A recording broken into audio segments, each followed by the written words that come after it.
আসসালামু আলাইকুম, welcome to the হেসেল channel. আমার আজকের রেসিপি করলার পাকোড়া। আমার এই রেসিপি ফলো করে আপনারা পাকোড়াটি খেয়ে দেখুন কতটা মজাদার হয়।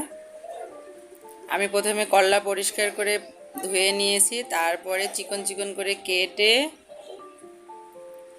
নেব।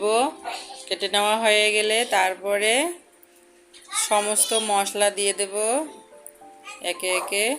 জিরা ধনিয়ার গুঁড়া, তারপরে হলুদের গুঁড়া, স্বাদ মতো লবণ, পেঁয়াজ কুচি, কাঁচামরিচ কুচি, বেকিং পাউডার,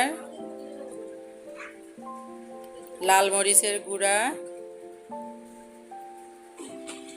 বেসন পরিমাণ মতো, তারপরে একটি ডিম দিয়ে দেব।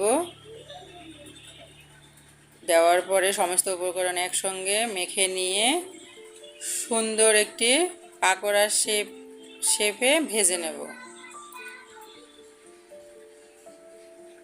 আপনারা এই রেসিপিটি ফলো করে বানিয়ে খেয়ে দেখুন কতটা মজাদার হয়।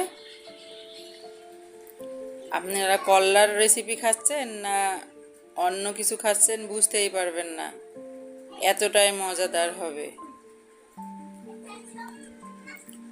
আমার এই রেসিপিটি যদি আপনাদের ভালো লাগে আমার চ্যানেলের সঙ্গেই থাকবেন, লাইক কমেন্ট শেয়ার করবেন। ধন্যবাদ সবাইকে।